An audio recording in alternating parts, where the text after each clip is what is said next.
কীটনাশক মুক্ত ফ্রেশ সবজি। হ্যালো ভিউয়ার্স, আসসালামু আলাইকুম। সবাই কেমন আছেন? আশা করি সবাই ভালো আছেন।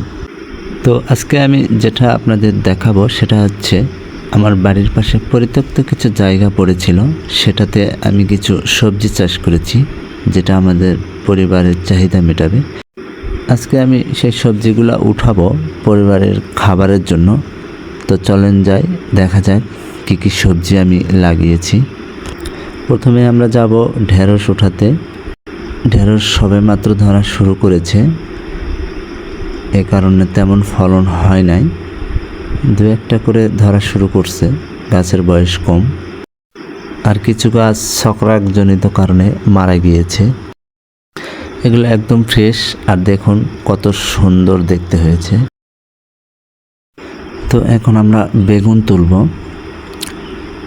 বেগুনও ধরেছে মোটামুটি ভালোই, হারভেস্ট করার সময় হয়ে এসেছে।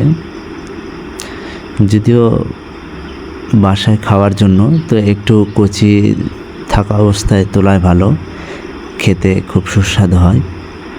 আর বয়স হয়ে গেলে একটু শক্ত শক্ত ভাব হয়ে যায়, খেতে তেমন ভালো লাগে না।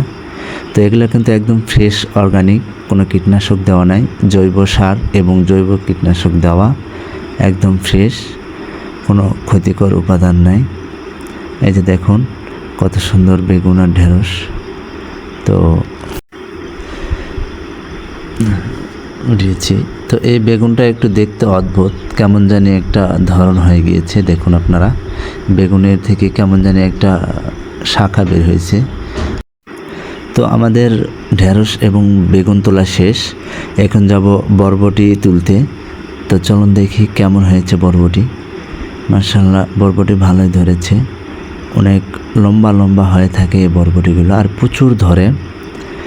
আর খেতেও এই জাতের বরবটিটা খুবই সুস্বাদু। তো আমি এখন তুলব, দেখি কতগুলো আছে, আমার বাসার খাওয়ার মতো হয় কি না। প্রচুর পরিমাণে ধরার কারণে এত বরবটি খাওয়া যায় না, এ কারণে একটু নষ্ট হয়ে গেছে বয়স বেশি হয়। তো দেখুন অল্প একটু উঠেছি, তাতে কত পরিমাণ হয়েছে। তো এখন আমরা যাব লাউ খেতে।